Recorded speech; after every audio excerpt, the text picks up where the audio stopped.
La aventura de la tumba egipcia, del libro Poirot investiga de Agatha Christie.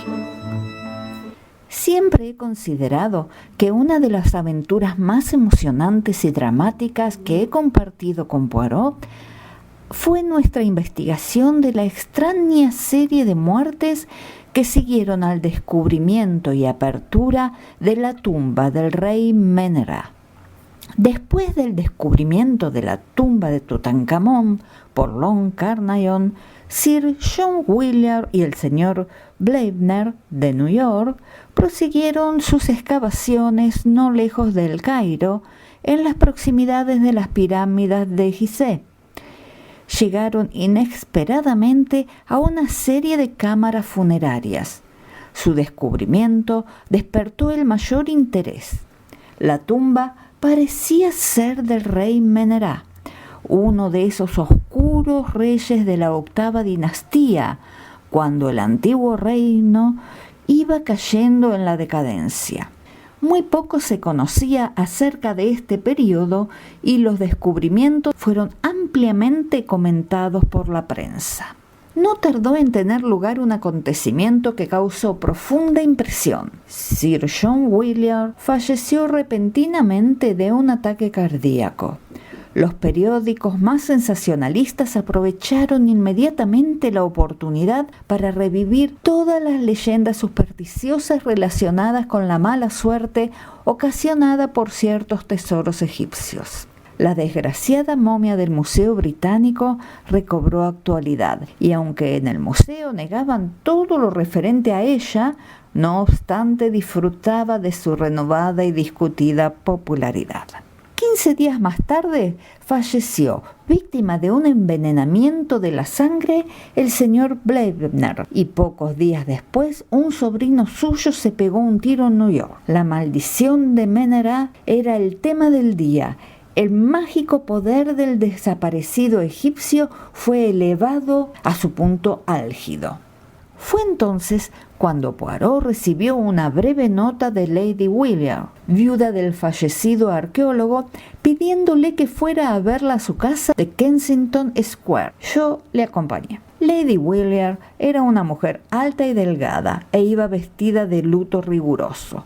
Su rostro macilento era un testimonio elocuente de su pena reciente. «Ha sido muy amable en venir tan pronto, Monsieur Poirot». «Estoy a su servicio, Lady Willard. ¿Deseaba consultarme?» «Sé que es usted detective, pero no voy a consultarle solo como detective. Es usted un hombre de opiniones originales y experiencia. Dígame, Monsieur Poirot, ¿qué opina usted de lo sobrenatural?» Poirot vaciló un momento antes de contestar. Al parecer estaba reflexionando y al fin dijo: «Hablemos claro, Lady Willard. No se trata de una pregunta en general, sino personal, ¿no? ¿Usted se refiere a la muerte de su difunto esposo?» «Eso es. ¿Desea que investigue las circunstancias de su fallecimiento?» «Quiero que se descubra lo que es solo palabrería de la prensa y lo que tiene de base cierta. 3 muertes, Monsieur Poirot, explicables consideradas aisladamente, pero que juntas constituyen una coincidencia demasiado increíble, y todo en el plazo de un mes de haber abierto esa tumba. Puede ser mera superstición o una maldición del pasado que obra por medios desconocidos para la ciencia moderna, pero la realidad son esas 3 muertes, y estoy asustada. Puede que este no sea todavía el fin». «¿Por quién teme usted?» «Por mi hijo. Cuando recibimos la noticia de la muerte de mi esposo, yo estaba enferma, y mi hijo, que acababa de llegar de Oxford, fue allí. Trajo a casa el cadáver, pero ahora ha vuelto a marcharse a pesar de todas mis súplicas y ruegos. Está tan fascinado por el trabajo que intenta ocupar el lugar de su padre y llevar adelante las excavaciones. Tal vez usted me crea una mujer tonta y crédula, pero tengo miedo, Monsieur Poirot. Supongamos que el espíritu del difunto rey no se haya aplacado todavía. Quizá piense usted que lo que digo son tonterías». «No, en absoluto, Lady Willard», repuso Poirot apresuradamente. «También yo creo en la fuerza de la superstición, una de las mayores que el mundo ha conocido». Le miré sorprendido. Nunca hubiera creído que Poirot fuese supersticioso, pero el hombrecillo hablaba con vehemencia. «Lo que usted me pide en realidad es que proteja a su hijo. Haré cuanto me sea posible para preservarle de todo mal, pero también a la vez contra una oculta influencia». En los libros de la Edad Media, Lady Willard, encontrará usted muchos medios de contrarrestar la magia negra. Quizá sabían más que nosotros con toda nuestra ciencia cacareada. Ahora pasemos a los hechos que puedan servirnos de guía. Su esposo fue siempre un devoto egiptólogo, ¿no es cierto? Sí, desde su juventud era una de las personas de más autoridad sobre la materia. ¿Y el señor Wellner? Según tengo entendido, era poco más o menos un aficionado. Oh, desde luego, era un hombre muy rico. Se metía en cualquier negocio o asunto que le llamara la atención. Mi esposo consiguió interesarle por la egiptología y gracias a su dinero pudo financiarse la expedición. ¿Y su sobrino? ¿Sabe usted cuáles son sus gustos? ¿Fue también de la partida? No lo creo. La verdad es que no conocía su existencia hasta que leí en los periódicos la noticia de su fallecimiento. No creo que él y el señor Wellner tuvieran gran intimidad. Nunca dijo que tuviera parientes. ¿Quiénes eran los otros miembros de la expedición? Pues el doctor Taswell, un funcionario relacionado con el Museo Británico, el señor Schneider, del Museo Metropolitano de Nueva York, el joven secretario americano, el doctor Ames, que acompañaba a la expedición gracias a su capacidad profesional, y Hassan, el fiel criado de mi esposo. ¿Recuerda usted el nombre del secretario americano? Creo que era Harper, pero no estoy segura. No llevaba mucho tiempo con el señor Wellner. Era un joven muy agradable. Gracias, Lady Willard. Si hay alguna cosa más, de momento nada. Déjenlo en mis manos y le aseguro que haré todo lo humanamente posible para proteger a su hijo. No eran sus palabras muy tranquilizadoras. Yo observé que Lady Willard parpadeaba al oírlas. No obstante, al mismo tiempo, el solo hecho de que no se hubiera burlado de sus temores parecía haberla aliviado.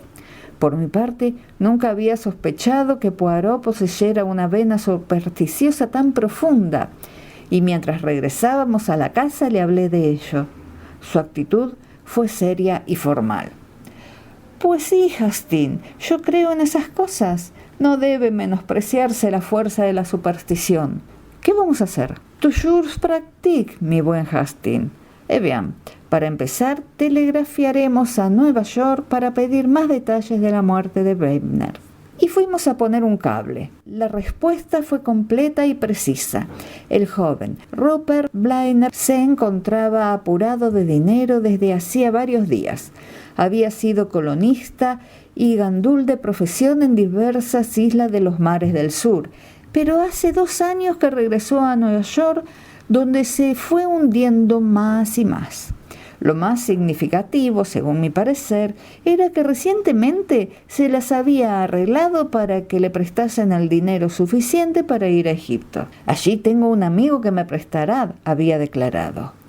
No obstante, sus planes fallaron y tuvo que regresar a Nueva York maldiciendo la avaricia de su tío, a quien importaban más los huesos de los reyes muertos y desaparecidos que su propia sangre. Fue durante su estancia en Egipto cuando se produjo la muerte de Sir John Willard. Rupert volvió una vez más a su vida de disipación en Nueva York y luego se suicidó, dejando una carta que contenía algunas frases curiosas. Parecía escrita en un momento de arrepentimiento. En ella decía que era un paria, un leproso, y que los seres como él mejor estaban muertos.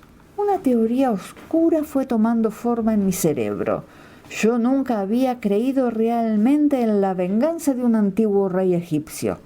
En todo ello yo veía un crimen moderno. Supongamos que aquel joven hubiera decidido deshacerse de su tío, utilizando un veneno, y por error fuese Sir John Willard quien recibiera la dosis fatal. El joven regresa a Nueva York horrorizado por su crimen, y una vez allí recibe la noticia del fallecimiento de su tío, comprendiendo lo inútil que ha sido su crimen, y presa de remordimiento decide suicidarse. Exterioricé mis pensamientos a Poirot, que pareció interesado. Es muy ingenioso lo que usted ha pensado, muy ingenioso. Puede ser cierto, pero ha olvidado la fatal influencia de la tumba. Me encogí de hombros. ¿Sigue pensando que tiene algo que ver en todo esto? Tanto, mon ami, que mañana salimos para Egipto. ¿Qué? Exclamé estupefacto. Lo que he dicho. Una expresión de consciente heroísmo invadió el rostro de Poirot, que gimió. Pero, oh, la mar, el odioso mar. Era una semana más tarde. Bajo nuestros pies, la arena dorada del desierto y sobre nuestras cabezas, el sol abrasador. Poirot, agotado y convertido en la imagen de la miseria, caminaba a mi lado. El menudo hombrecillo no era un buen viajero. Nuestros 4 días de viaje desde Marsella fueron una larga agonía para él. Cuando desembarcó en Alejandría, era la sombra de sí mismo, e incluso su habitual pulcritud le había abandonado. Llegamos a El Cairo y nos dirigimos inmediatamente al Hotel Mena, situado a la sombra de las pirámides. El hechizo de Egipto se había apoderado de mí, pero no de Poirot. Vestido igual que en Londres, llevaba en su bolsillo un cepillo con el que libraba una batalla incesante con el polvo que se había acumulado en sus ropas oscuras. Y mis zapatos, se lamentaba. Mírelo, Hastings, mis zapatos de más fino charol, siempre tan elegantes y limpios. Observe, se llenan de arena, cosa muy dolorosa, y por fuera están hechos una desgracia, y el calor hace que mi bigote se ponga lacio. Mire la esfinge, le decía, incluso yo puedo percibir el misterio y encanto que exhala. Poirot me contemplaba con disgusto. No tiene una expresión feliz, declaró. ¿Cómo iba a tenerla estando semienterrada en la arena de forma tan incómoda? ¡Ah, esta maldita arena! Vamos, vamos, en Bélgica hay muchísima arena, le dije, recordando unas vacaciones pasadas en Nogent-sur-Mer, entre la niebla de les dudes impecables que rezaba en la guía. En Bruselas, no, declaró Poirot, contemplando pensativo las pirámides.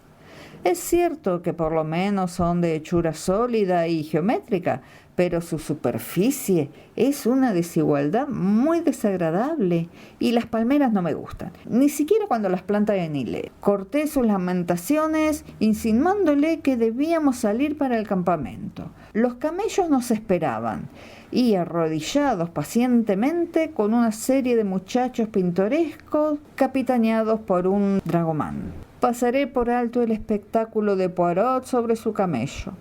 Comenzó a gemir y a lamentarse y terminó invocando a la Virgen y a todos los santos del calendario.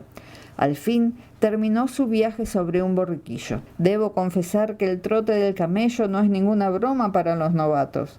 Las agujetas me duraron varios días. Un hombre de rostro atezado por el sol y barba gris, que vestía de blanco y se cubría con un salacot, salió a nuestro encuentro. «Monsieur Poirot y el capitán Hastings, hemos recibido su cable. Siento que no haya ido nadie a esperarles al Cairo. Un acontecimiento imprevisto ha desbaratado por completo nuestros planes». Poirot palideció. Su mano, que ya había sido el cepillo, cesó de moverse. «¿Otra muerte?», pregunté sin aliento. «Sí». «¿Sir Guy William?», exclamé. «No, capitán Hastings, mi colega americano, el señor Schneider». «¿Y la causa?», quiso saber Poirot. «Tétanos». Palidecí. Todo a mi alrededor pareció envuelto en una atmósfera de misterio y amenaza. Me asaltó un pensamiento terrible. ¿Y si yo fuera el siguiente? «Mon Dieu», dijo Poirot en voz muy baja. «No lo entiendo, es horrible». «Dígame, monsieur, ¿no existe la menor duda de que fue el tétanos?» «Creo que no, pero el doctor Ames podría decírselo con más seguridad». «Ah, claro, usted no es el médico. Mi nombre es Tazewell». Era, pues, el experto descrito por Lady Wheeler, el funcionario del Museo Británico. Tenía un aire grave y resuelto que me encantó. Si quieren acompañarme, continuó el doctor Tuswell, le llevaré hasta Sir Guy Williams, de orden de que se le avisase en cuando ustedes llegaran. Fuimos conducidos a una enorme tienda. El doctor Tuswell nos hizo pasar y en su interior vimos a 3 hombres sentados. «Monsieur Poirot y el capitán Hastings acaban de llegar, Sir Guy», dijo Tuswell. El más joven de los 3 se puso en pie para saludarnos. En sus ademanes había cierta espontaneidad que me recordó a su madre. No estaba tan bronceado como los otros, y esto, unido al cansancio que reflejaban sus ojos, le hacía parecer mayor, pese a sus 22 años. Evidentemente trataba de soportar una terrible opresión mental. Nos presentó a sus 2 acompañantes, el doctor Ames, un joven de unos 30 y tantos años, de aspecto inteligente y sienes ligeramente plateadas, y el señor Harper, el secretario, un joven agradable que usaba lentes con montura de concha. Al cabo de unos minutos de conversación intrascendente, este último salió seguido del doctor Tuswell. Quedamos solos con Sir Guy y el doctor Ames. «Por favor, háganos las preguntas que desee, Monsieur Poirot», dijo Villars. «Estamos confundidos por esta extraña serie de desgracias, pero no pueden ser otra cosa que coincidencias». El nerviosismo de sus ademanes desmentía sus palabras. Vi que Poirot le estudiaba atentamente. «¿Ha puesto usted interés en ese trabajo, Sir Guy?» «Ya lo creo. No importa lo que ocurra, el trabajo continuará. Puede estar seguro de ello». Poirot volvióse al otro individuo. «¿Y qué me dice usted, monsieur le docteur?» «Bien», repuso el médico, «yo tampoco renuncio». Poirot exhibió una de sus expresivas sonrisas. «Entonces, evidentemente, debemos averiguar a qué hemos de hacer frente. ¿Cuándo ocurrió el fallecimiento del señor Schneider?» «Hace 3 días. ¿Está usted seguro de que murió de tétanos?» «Por completo. ¿No podría tratarse de un caso de envenenamiento con estricnina, por ejemplo?» «No, monsieur Poirot. Sé a dónde quiere ir a parar, pero fue un caso claro de tétanos». «¿No le inyectó el antisuero?» «Claro que sí», repuso el médico con tono seco. «Se hizo cuanto era posible». «¿Tenía usted ya el antisuero?» «No, lo trajimos del Cairo». «¿Ha habido otros casos de tétanos en el campamento?» «No, ninguno». «¿Está usted bien seguro de que el fallecimiento del señor Bleibner fue debido al tétanos?» «Completamente seguro. Se hizo un rasguño en el pulgar y se le infectó, produciéndole una septicemia. Para un profano tal vez parezca lo mismo, pero son 2 cosas distintas por completo». «Entonces tenemos 4 muertes, todas distintas, una por un ataque al corazón, otra por envenenamiento de la sangre, un suicidio y otra por tétanos». «Exacto, monsieur Poirot». «¿Está seguro de que no hay nada que las relacione?» «No lo comprendo. Lo diré con otras palabras. ¿Esos 4 hombres cometieron alguna acción que pudiera parecer irrespetuosa al espíritu de Maigret?» El doctor miró a Poirot asombrado. «¿Habla en serio, monsieur Poirot? No es posible que le hayan hecho creer esas tonterías». «Completamente absurdas», musitó Willard, irritado. Poirot permaneció inmutable mientras le brillaban sus ojos verdes de gato. «De modo que usted no lo cree, monsieur le docteur». «No, señor, no lo creo», declaró el médico con énfasis. «Soy científico y solo creo lo que me enseña la ciencia». «¿Es que acaso no la había en el antiguo Egipto?», preguntó Poirot en tono bajo. No aguardaba su respuesta y desde luego el doctor Ames parecía bastante desconcertado de momento. «No me responda, pero dígame una cosa. ¿Qué opinan los obreros nativos?» «Supongo que cuando los blancos pierden la cabeza, los nativos no se quedan muy atrás», replicó el doctor Ames. «Admito que están algo asustados, pero no tienen motivo para ello». «Eso es lo que me pregunto», dijo Poirot. Sir Guy inclinóse hacia adelante. Seguramente no creerá usted en... Oh, pero eso es absurdo, exclamó en tono incrédulo. No sabe usted nada del antiguo Egipto, sino eso. Como respuesta, Poirot extrajo de su bolsillo un libro viejo y muy gastado. Vi su título: La magia de los egipcios y caldeos. Luego, dando media vuelta, salió de la tienda y el médico me miró preocupado. ¿Cuál es su idea? Aquella frase tan familiar en labios de Poirot me hizo sonreír al oírsela a otra persona. No lo sé exactamente, confesé. Creo que tiene el plan de conjurar a los malos espíritus. Fui en busca de Poirot y le encontré hablando con el joven de rostro enjuto que había sido secretario del difunto señor Blainer. No, le decía el señor Harper. Solo hace 6 meses que formo parte de la expedición. Sí, conocía los asuntos del señor Blainer bastante bien. ¿Puede referirme lo que tenga relación con su sobrino? Un día apareció por aquí. No era mal parecido. No le conocía hasta entonces, pero algunos de los otros le conocieron antes. Ames, creo, y Schneider. El viejo no se alegró nada al verle, y al poco estaban como el perro y el gato. «Ni un céntimo», gritaba el viejo. «No tendrás ni un céntimo ahora ni cuando me muera. Tengo intención de dejar mi dinero para que sirva de ayuda al esfuerzo de toda mi vida. Hoy he hablado de ello con el señor Schneider». Y así, poco más o menos. El joven Blainer regresó a El Cairo enseguida. ¿Gozó siempre de buena salud durante ese tiempo? ¿El viejo? No, el joven. Creo haberle oído decir que no se encontraba bien, pero no sería nada serio o me acordaría. Una cosa más. ¿El señor Blainer dejó testamento? Que sepamos nosotros, ¿no? ¿Se quedará usted en la expedición, señor Harper? No, señor, me marcho a Nueva York en cuanto deje arregladas las cosas. Puede usted reírse cuanto guste, pero no quiero ser la próxima víctima de ese maldito Meneras. Y si me quedara, lo sería. El joven se enjugó el sudor de la frente.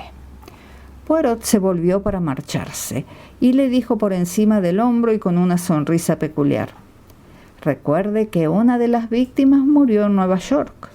«Oh, al diablo», replicó Harper irritado. «Este joven está nervioso», dijo Poirot enigmático. «A punto de estallar. A punto. Le miré con curiosidad, pero su sonrisa enigmática no me dijo nada. Fuimos a visitar las excavaciones acompañados de Sir Guy Williams y el doctor Tazewell. Los principales hallazgos habían sido trasladados a El Cairo, pero algunas de las decoraciones de la tumba eran en nuestros intereses. El entusiasmo del joven varón era evidente, aunque creía ver una sombra de inquietud en sus ademanes, como si no lograse escapar a la sensación de amenaza que flotaba en el ambiente.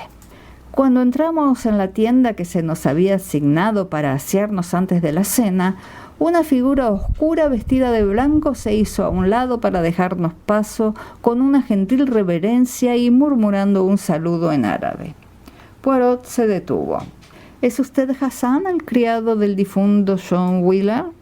«Servía a mi lord Sir John y ahora sirvo a su hijo». Dio un paso hacia nosotros y bajó la voz. «Dicen que es usted un sabio que sabe tratar con los malos espíritus. Deje que mi joven amo se marche de aquí. Se respira el mal aire que nos rodea». Y con gesto brusco y sin esperar una respuesta se marchó. «El mal se respira por doquier», musitó Poirot. «Sí, lo percibo». Nuestra cena no fue precisamente alegre. La voz cantante la llevó el doctor Tazewell, que disertó largamente sobre las antigüedades egipcias. Cuando nos disponíamos a retirarnos para descansar, Sir Guy, cogiendo a Poirot por un brazo, le señaló una figura oscura que se movía entre las tiendas. No era humana. Reconocí perfectamente la cabeza de perro que viera grabada en las paredes de la tumba. Al verla se me heló la sangre. «Mon Dieu», murmuró Poirot persignándose. «Es Anubis, el cabeza de chacal, el dios de los espíritus fallecidos». «Alguien se está burlando de nosotros», exclamó el doctor Tazewell poniéndose de pie indignado. «Ha entrado en su tienda, Harper», musitó Sir Guy con el rostro muy pálido. «No», dijo Poirot sacudiendo la cabeza, «en la del doctor Ames». El doctor me miró incrédulo. Luego, repitiendo la palabra de Tuswell, exclamó: «Alguien se está burlando de nosotros. Vamos, pronto le cogeremos». Y se lanzó en persecución de la asombrosa aparición. Yo le seguí, pero por más que buscamos no encontramos ni rastro de ningún ser viviente que hubiera pasado por allí. Regresamos, un tanto confundidos, y encontré a Poirot tomando medidas enérgicas, a su manera, para asegurar su seguridad personal. Estaba muy atareado en la arena. Reconocí la estrella de 5 puntas o pentágono que repetía varias veces.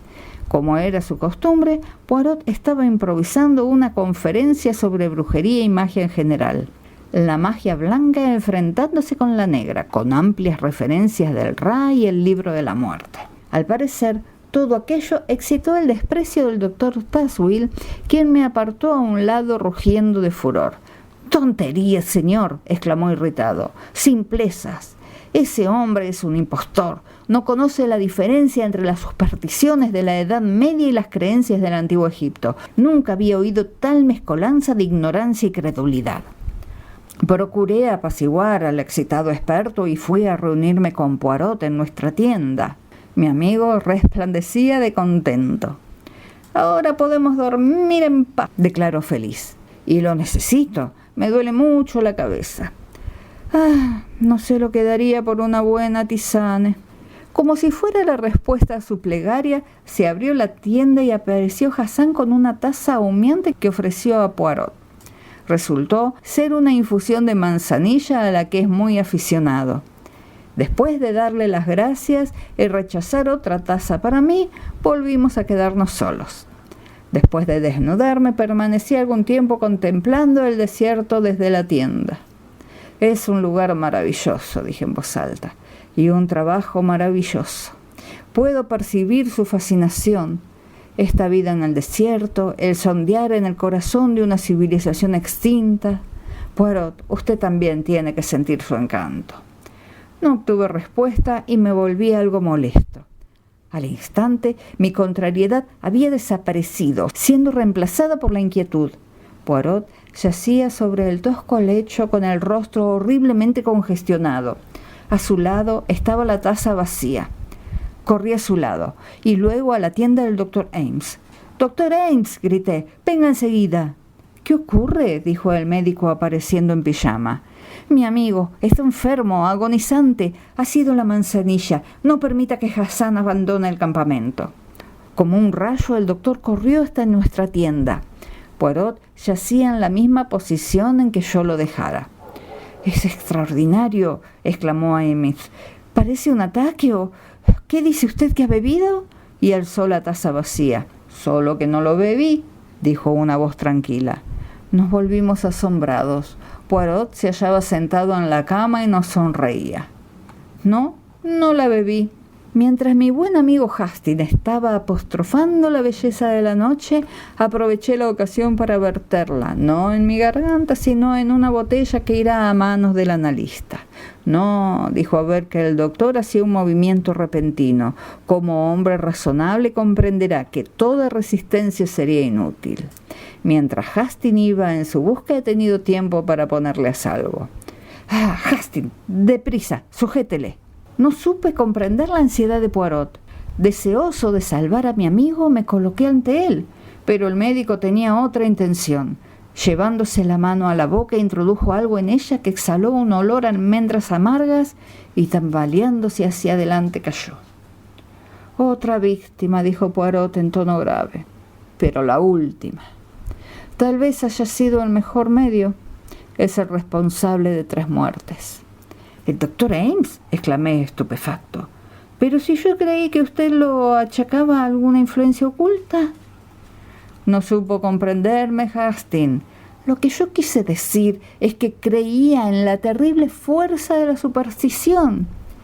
Una vez se ha establecido firmemente que una serie de muertes fueron sobrenaturales, se puede apuñalar a un hombre a la plena luz del día y será atribuida su muerte a la maldición. Tan arraigado lleva la naturaleza humana el instinto de lo sobrenatural. Desde el primer momento sospeché que ese hombre se estaba aprovechando de ese instinto. Supongo que se le ocurrió la idea al fallecer Sir John Wheeler y despertarse la superstición en el acto. Al parecer, nadie podía sacar ningún beneficio particular de la muerte de Sir John. El señor Blainer era un caso distinto.